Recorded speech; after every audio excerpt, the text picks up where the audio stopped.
V&O, what you know. Yo, man, welcome to the V&O YouTube channel. The premise here is ordinary people with extraordinary stories.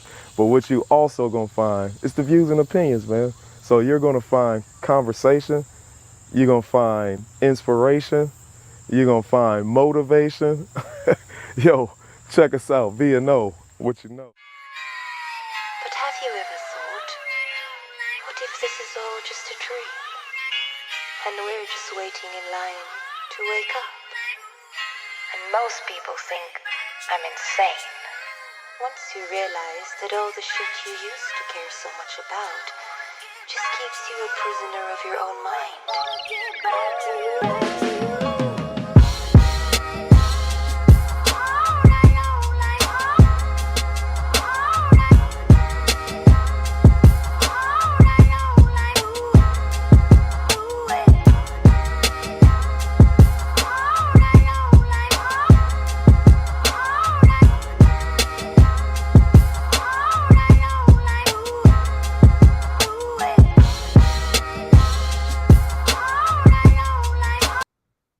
Y'all watch this every week, man. I'm not about to do this week, bro. We got Neek Bey in the house.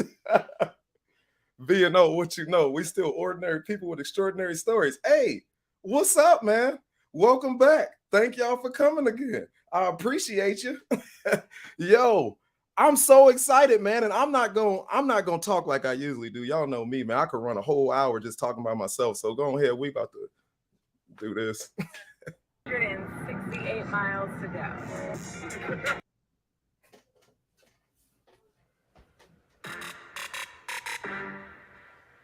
I'm Neek Bey. I'm 26 years old, and I'm from Elizabeth, New Jersey.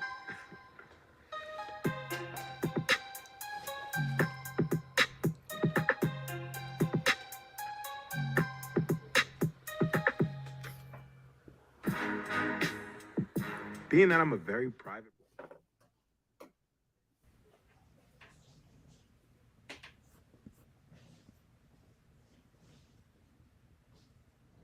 We're there. We just started our Las Vegas. 268 miles to go. Rap, just got dressed real quick. In 3 minutes. This girl is butt naked. She gonna get, it's cold in Vegas. The girl's butt naked. And she gonna be taking some damn roller tests tonight.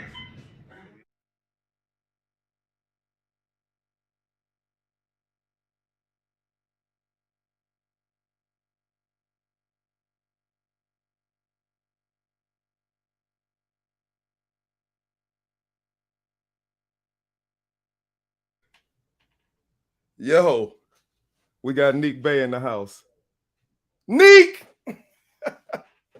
What's up, man? Let me unmute you. I'm sorry. What's good? It's You all can hear good, me? man. Thank you so much, bro. We have a mutual friend, and he brought you. He told me about you, man, and I wasn't expecting it, bro. I told you I was scared, What you scared of? bro. You know, this might be the moment. You know what I'm saying? I started Yeah. this, man, and you pour your heart into everything, man, and then all of a sudden, I've had friends and family and people that support, man, but then you get somebody that you don't know who's just doing this, man. I appreciate you, bro. Of course, man. It's a pleasure to be here. Like you said, we got a mutual friend, somebody I respect. And he spoke highly of you, and just from the energy, I could tell everything what he said. He meant it, and it was real. You know what I'm saying? So I'm happy to be here and support your podcast and everything you got going on. Thank you, man. I appreciate it. Shout out to shout out to Neek Bey. Shout out to Neek Bey. Shout out to Luke. Luke Tuna. I ain't Yeah. know Tuna is his middle name. Yeah, shout out to you, man, and shout out to Mommy Maid. So we see what I see, man. We see what's on social media. Man, you love your wife, bro. You got beautiful kids. You got a lovely wife. We know that, man. I wanted to bring you on the V&O, bro, because I want to know what got you there. So we heard, you were born in New Jersey. Where did it start at, man? What type of school did you go to? Were you? So So yeah, I'm a first generation American. Like my backstory, like my family story is pretty important to say. So my mom and dad, they met pretty young in Haiti, you know, came out here and got married um in the 80s. And they him and his my dad and his four brothers and two sisters moved to Elizabeth, New Jersey. So Elizabeth, New Jersey is the second largest city. A lot of Haitians, probably one of the most populated Haitian cities in New Jersey. It's right at the port. And, you know, my dad is the oldest of six. I think I said four brothers. He has three brothers. Oldest of six. And, you know, his father was a very prominent figure in Haiti, you know, Okay. an entrepreneur, had a lot of successful businesses, well respected, took care of his family. Um, and he moved his entire kids and his wife to Elizabeth, New Jersey, bought a 4 unit house, a 4 unit building, which like had like four houses all together with like basement apartments. He bought all of that in cash. Yeah. I mean, and you know, the dollar the dollar to Haitian, like the Haitian currency is like we talk about 20 to 1. You know what I'm Yeah. saying? So Yeah. Yeah. you know, Shout out to Pops, bro. That's a yeah, big my move. grandfather, yeah, my grandfather Grandfather, did man. some Yeah. legendary shit, yeah. And but tragically, when he after he moved his family out, he came to the States. He didn't like how he was being treated, so he went back to Haiti, and he got murdered. And What? yeah, it's one of those mysteries that there's a lot of rumors of what happened and stuff like that. But you know, when you're well respected and you're successful, and especially if you're in a third world country, you know, you definitely got to be careful because people is always going to be seeking that best opportunity to have either revenge because they're jealous Yeah. or you know just have these ill intentions. So Yeah. I Yeah. feel like that's a big chapter in my legacy, well, my father's legacy, because he was the oldest of six and he had to take over. And but you know, that whole him and his brothers and like my uncles and my aunts, they all relocated to Elizabeth, and that's where I was born. And Elizabeth is just a big major city, a lot of Hispanic ethnicities, Okay. Haitians and African Americans. You know, you don't Okay. really see any white people. Right. So I was raised there. My parents got divorced, and my mom moved us to a smaller town right next to Elizabeth. Like they're connected. Yeah. So New Jersey is a very populated state, you know. Yeah. Um, so we was in a smaller town, and then eventually my dad came back, and they remarried because my dad was in the Navy and stuff, and you know, so it was some years I didn't see him. Yeah. He came back, he moved us to the burbs. So I went from the hood to a smaller hood to the burbs, and I was in the burbs from middle school to high school.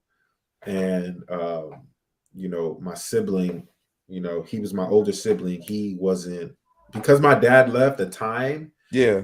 You know, when you don't have a father in the household, it's hard for the mother to be the father. And my Yeah. mom worked 3 jobs, so she Yeah. was never really home like that. We didn't really have um I say we'll have like his youngest brother was like a father figure in a way, but at the end of the day, he was like doing his own thing too. You know what I'm saying? Like Right. nobody could really take that role as a father. Right. Yeah. I hear. So I hear you can't, man. And as fathers, you a father, man. We talked Yeah, about that a little bit before you came on, and you being a father, bro. Like, yeah, moms can work, man, and they do the things that that fathers do, but you still cannot take the role of a father. You still can't be a father.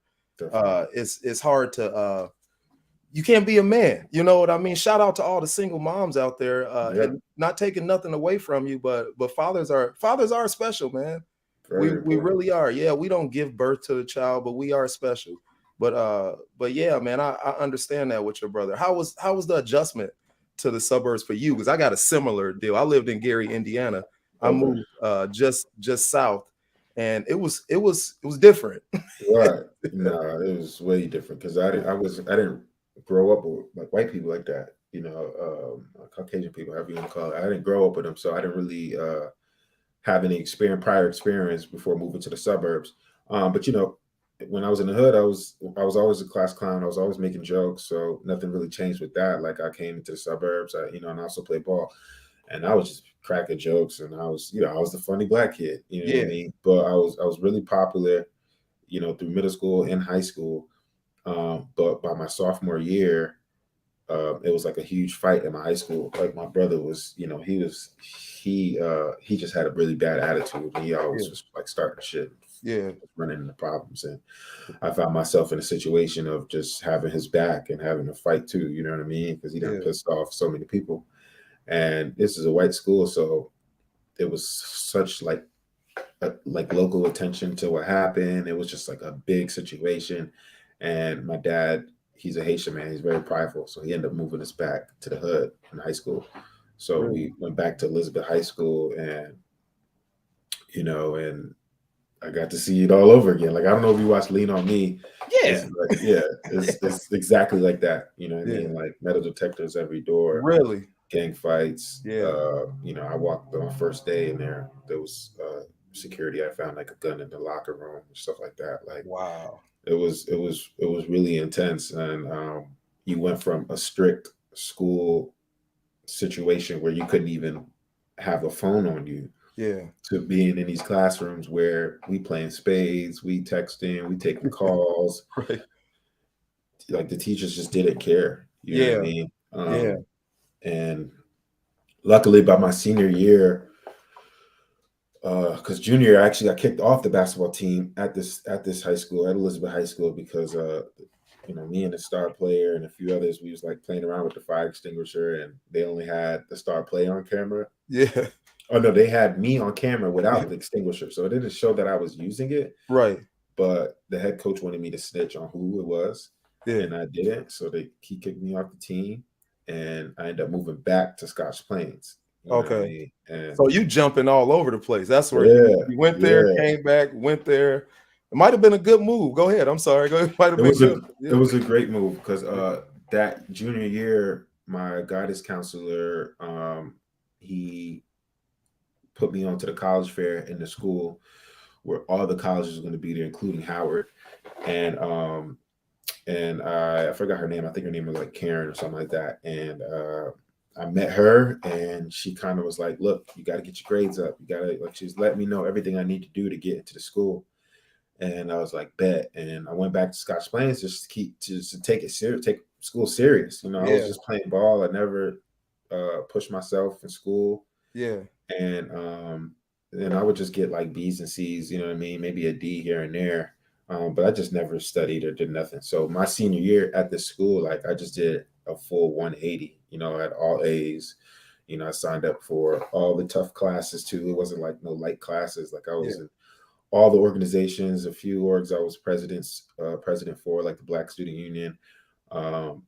Still play ball, and I went through like a spiritual moment. You know what I mean? Just like cutting everything off. Not having sex, not cursing, and like Yeah. nothing. I Yeah. was just that serious, and by the time I was ready to apply for colleges, I was the first person in my class, my college class, to get accepted to Howard. You know what I Okay. mean? Like I ended up driving to DC and showed them my grades, showed them what's going on, and Wow. they accepted me on the spot. So I that was tell you what, man, that's dope, bro. So it's almost like a blessing that the move back and forth between the hood and the suburbs. I grew up, I told you, I kind of got a similar story. I came from GI, and then I came to move to the suburbs. yeah. And when I went to college, man, I actually went to Purdue. And Oh shit, dope. yeah, and it's a lot of kids. You see, I'm an iron worker now.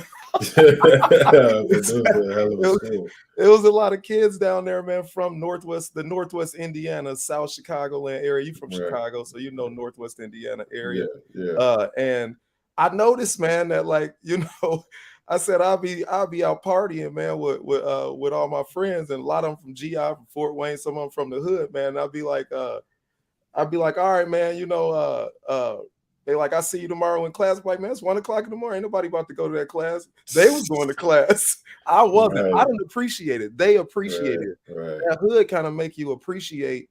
I'm about to, you go to college and they like, I don't have nowhere to go, man. I'm about to stay here and make some of myself. And me, I looked at it like, I'm gonna just go back home. But you know, Right. That's interesting to say that, because if I would have had the same mentality my senior year, my whole life would have, not my whole life, but my life at Howard would have been different, mhm, because I did go into Howard um, like a little bit lenient than I needed to be. You know what I mean? Like, I was so excited about leaving Jersey and making new friends, because I was already getting popular over there at Howard.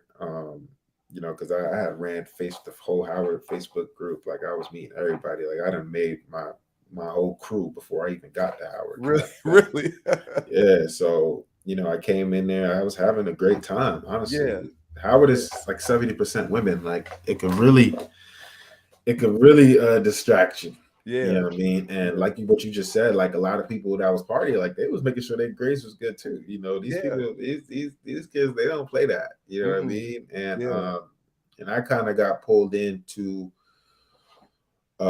instead of focusing on academics, I was focusing on, throwing parties, yeah. and You was Diddy, bro.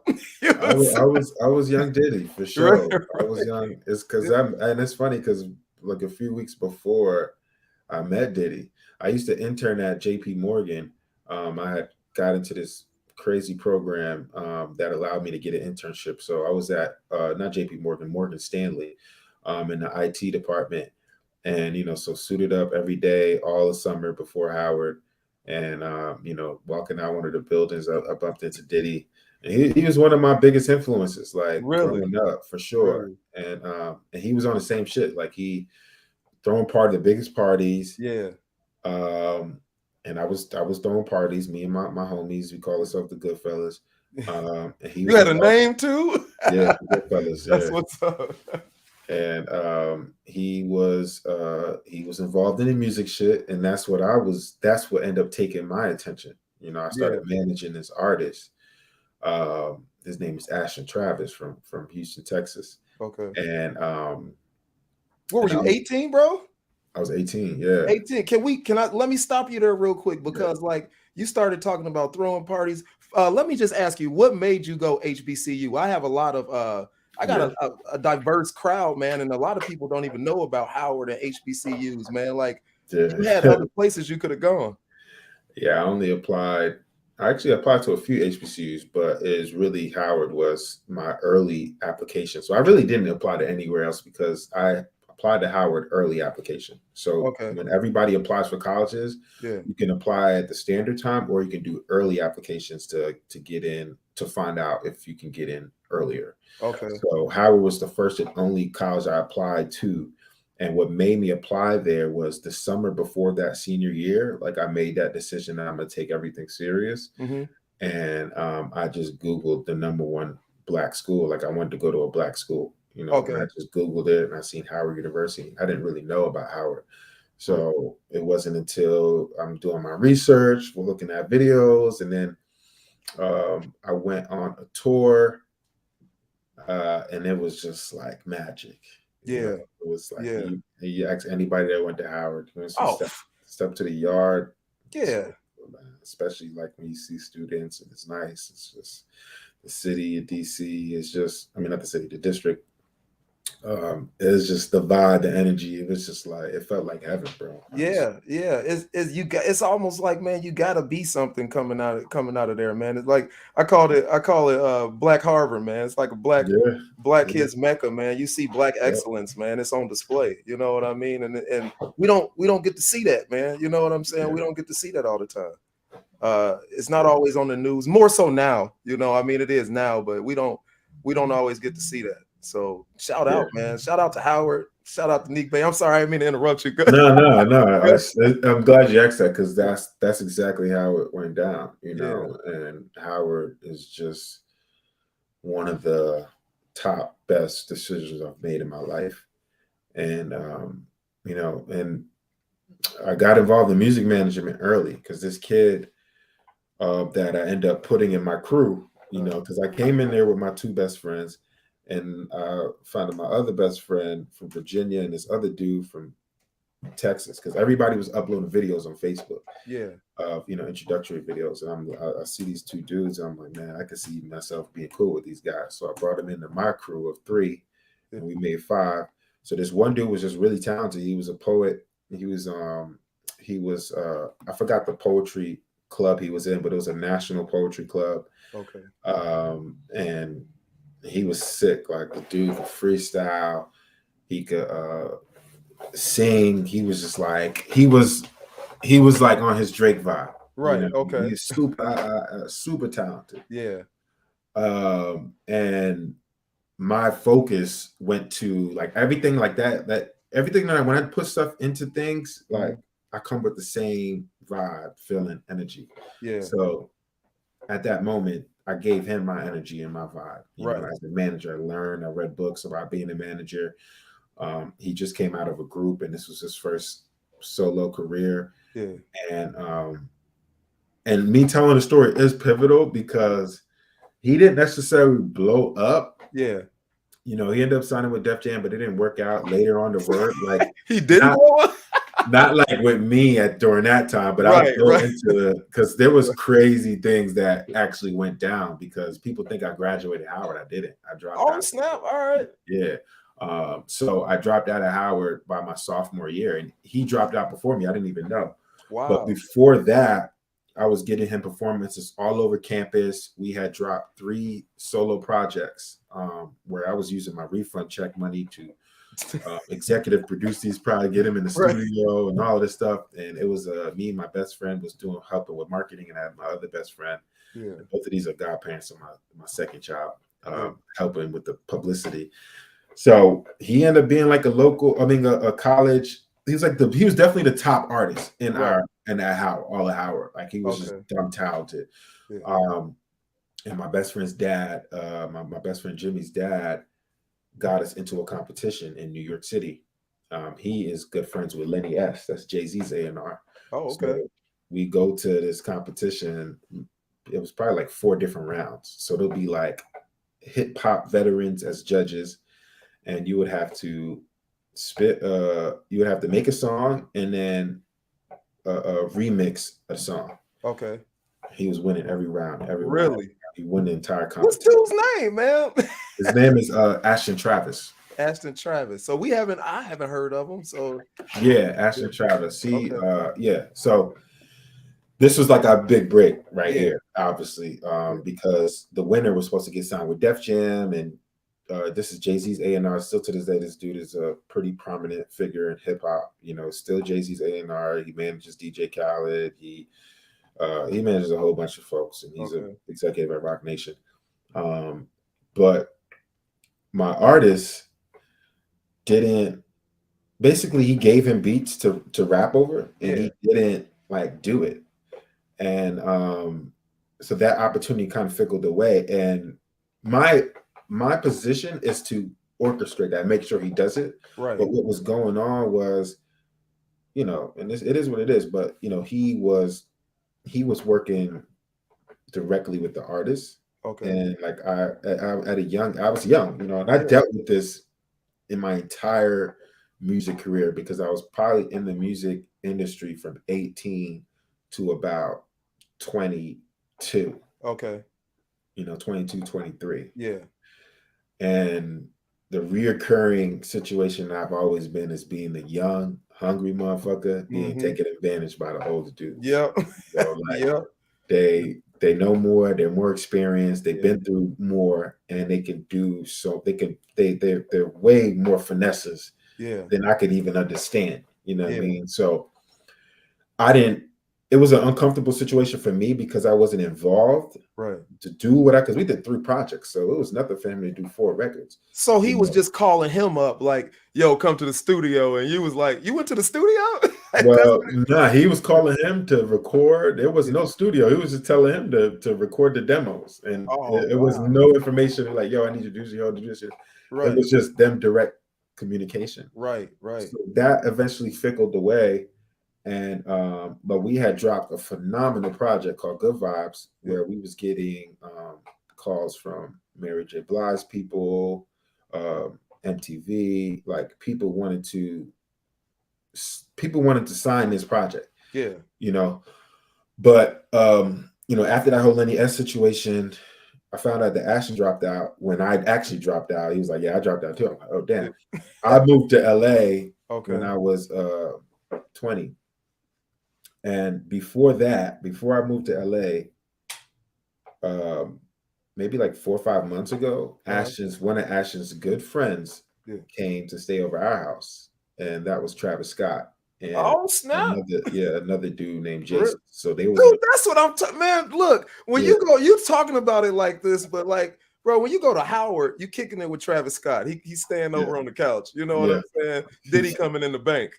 I mean, everybody don't get. This is why I wanted to talk from this angle. Is everybody don't get this experience, man? That's a heck of an experience, bro. Yeah, that's go ahead. I'm enjoying this. He was him and his partner Jason. They both from Houston. So Houston, they're from Mo City. Is a very it's like a suburb outside of Houston. So right.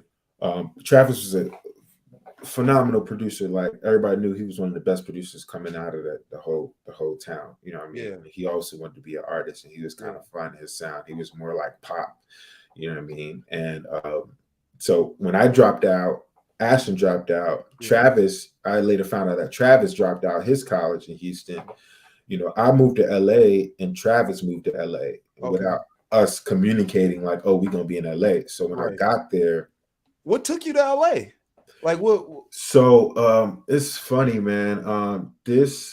So my homegirl at the time, she's a photographer from LA, and her mom is a casting director.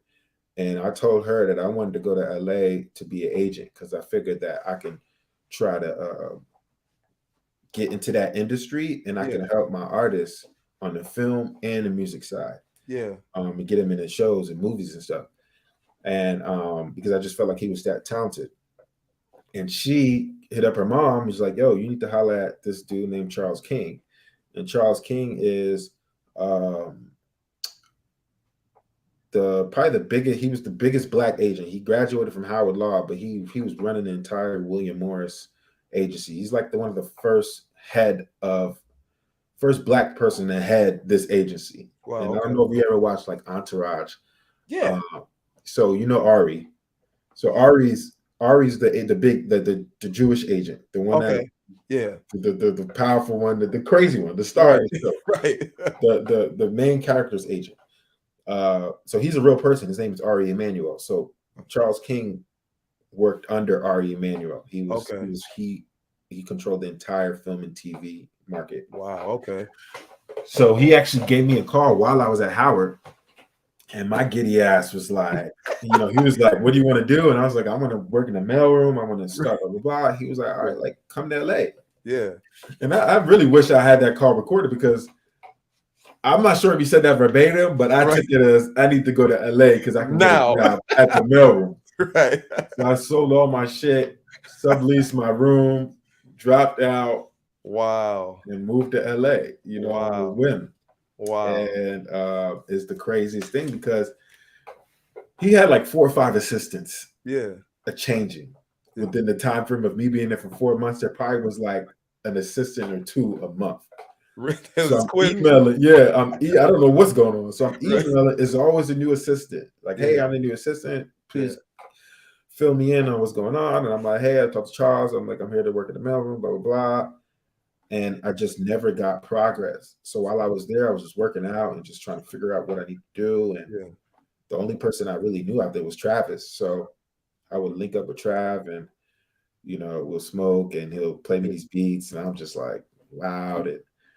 There's one particular day I'm at their crib because I had an Entourage all on my computer and I'm playing it for them. Like, yo, you got to watch this shit. So they're loving it. And that morning, Travis's partner is just gone. Like he's not there. And so we later found out that he had got on a plane back to Houston and left Travis there. And it was actually living in his cousin's condo. Oh.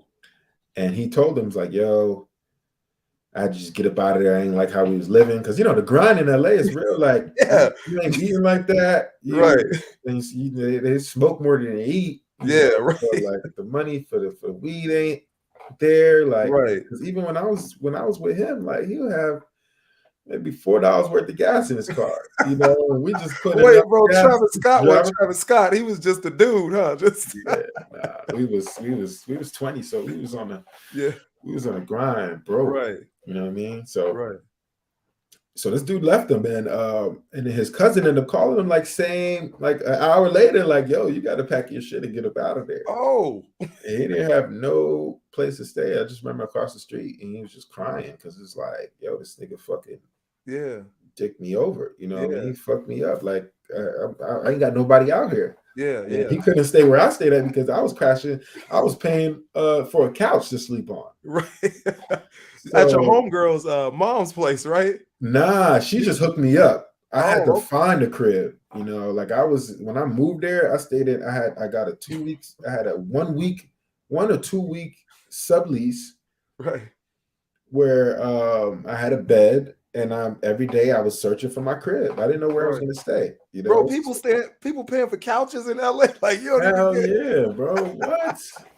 Wow. LA is not cheap, and it's just a whole bunch of actors. Yeah. You know what I mean? So yeah. So I I remember going to Hollywood. You think Hollywood is glitz and glamour? Like, nah, Hollywood is fucking crap, bro. It's like the hood. And I'm going over there. I'm talking. I remember I walked in one spot. It was like 5 people in the living room, and it was just disgusting, bro. Right. I'm like, damn. Yeah. Well, eventually I found this one spot where the chick, she's from Jersey, and I'm from Jersey, so she connected with me, and I just had to walk her dog, her big ass Shar-Pei, and I could stay at her couch. Probably was like maybe like $500 a month or something like that. What else were you doing, Neek? Nah, that's it.